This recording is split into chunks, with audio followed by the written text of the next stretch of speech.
আজই ডাউনলোড করুন আর এনজয় করুন আপনার পছন্দের শো। ওগো শুনছো, আমাদের মেয়ের বিয়ে ঠিক হয়েছে। কি বলছেন গুরুদেব?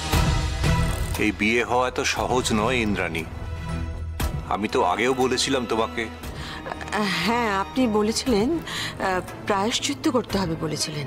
হ্যাঁ, কিন্তু সেই সময় এখনো আসেনি।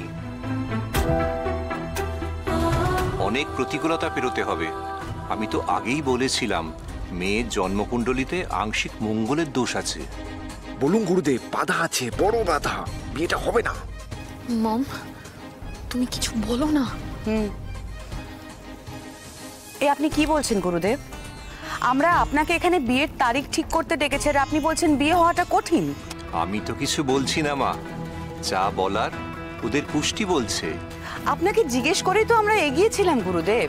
চৈতা, উনি আমাদের গুরুদেব। আমাদের পরিবারের সাথে বহু বছর ধরে উনি যুক্ত।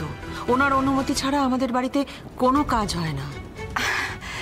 জানি তো ইন্দ্রাণী, জানি বলেই তো ওনার শরণাপন্ন হয়েছি। গুরুদেব, মানে যদি কোনো উপায় বলে দেন প্লিজ।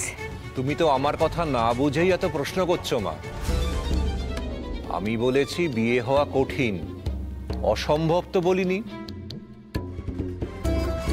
কিন্তু যা করার আগামী 2 সপ্তাহের মধ্যেই করতে হবে ইন্দ্রাণী। তারপর কিন্তু কোনো শুভ সময় নেই।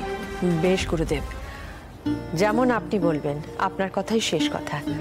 আপনি যখন বলছেন তখন 2 সপ্তাহের মধ্যে ওদের দুজনের আংটি বদলের অনুষ্ঠান হবে। সুখী হও। দীপালি ম্যাডাম, সবাইকে মিষ্টিমুখ করানোর ব্যবস্থা করো। কি বলছেন? 2 দিনের মধ্যে আপনাদের সবাইকে মিষ্টিমুখ করাতে হবে? না না, কোনো সমস্যা নেই। ঠিক আছে, আপনারা 2 দিনের মধ্যে চলে আসুন। হ্যাঁ, আমরা সব আয়োজন করে রাখছি। আচ্ছা ঠিক আছে, রাখছি তাহলে। আচ্ছা আচ্ছা। বাবা, হ্যাঁ কে ফোন করেছিল গো? কুসুম, তোর জন্য দারুণ একটা খবর আছে। কি কি হয়েছে বাবা? তোর সম্বন্ধ দেখছিলাম না, আর ওই যে ছেলেটা সিকিউরিটি গার্ডের চাকরি করে, ওদের বাড়ির সবার তোকে খুব পছন্দ হয়ে গেছে। ওরা 2 দিনের মধ্যে আমাদের বাড়িতে আসছে তোকে দেখে পাকা কথা বলতে। কি 2 দিন? হ্যাঁ 2 দিন। দেখ, হ্যাঁ জানি হাতে একদম সময় নেই, কিন্তু কি আর করা যাবে। তুই চিন্তা করিস না, আমি তো আছি, সব সামলে নেব।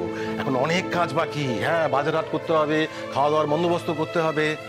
কুসুম, তুই কিন্তু জমিয়ে রান্না করবি। হ্যাঁ, তোর হাতে রান্না খেলে ওরা বিয়েতে রাজি হবেই হবে। তুই খালি বলে দে যে কি কি বাজার করতে হবে, ঠিক আছে?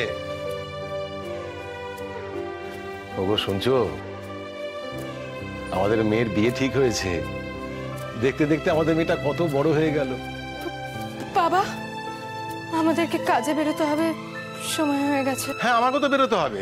চল চল বেরোই। ও হ্যাঁ, ভালো কথা। শোন না কুসুম, কাল গিয়ে না আমরা তোর জন্য একটা সুন্দর শাড়ি কিনে আনবো। আরে পাত্রপক্ষ আসবে, তাদের সামনে সেজে গুজে তোকে তো বসতে হবে, তাই না?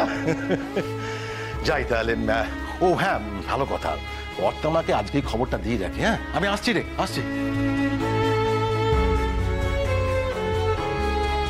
আমার যদি বিয়ে হয়ে যায় তাহলে কুন্ডু আর পান্তাকে কে সামলাবে? আমার মতো কি বাবার একটুও মন খারাপ করছে না? একটুও না?